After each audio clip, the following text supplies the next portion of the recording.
Mak info iki boh jan ki pesona Desa Sumberboto Wonorte to Blitar mak ya. Wah, pertigaan iki lek sing lurus engko tembuse iso Desa Gunung Gedhe. Engko ngliwati Balai Desa lho mak Balai Desa Gunung Gedhe. Engko lek sing terus ya semenggak-menggok mengikuti jalur utama ngono.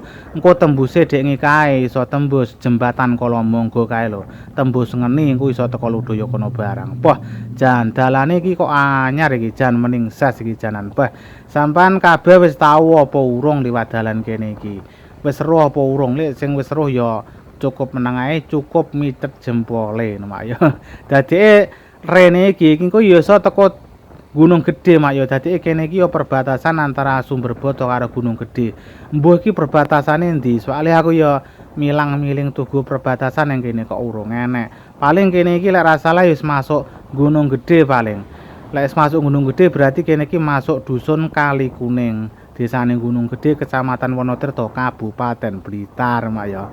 Ya lek salah ya minta maaf, pancen yo nek tuku pembatase ya apa jan sah dupol dalane wis powe ra. Jan cocok kau lek apa jenenge ngliwati apa jenis core jan cocok. Dalan core mesti awet tenan. Ngene iki terus lek ajane rada rusak dhuwure di hot mic beh jan awet.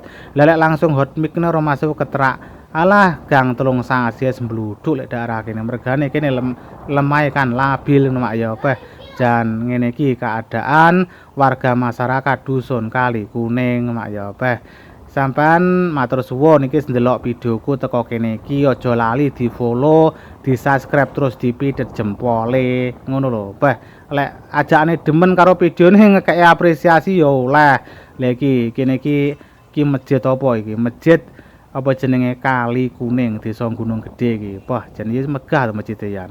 Wah, iki dawa men to apa jenenge? Cor-corane kok dawa men iki toke cor-coran anyar iki.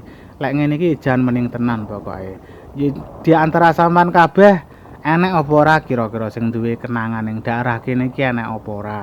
Lek enek ngono ya komen lho, curhat ya oleh. Curhat oleh, engko sanune nderani ra oleh. Lah terus ajakane omahe ke video, ke syuting ngono kuwi ya komen lho.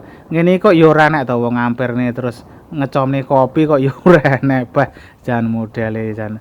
Tapi jane aku yakin wong kene iki jan grapyak pomo ditamoni iki rasa suguh kupuhe iki enek daerah kene iki. Daerah Gunung Kidul iki ngono kuwi ya apa jenenge yakin aku wis paham daerah kene. Woi entek iki san, core-core entek mek teko kene. Iki pok lurus engko teko Tambakrejo kono mak ya. Wis mak ya info seputar Kali Kuning.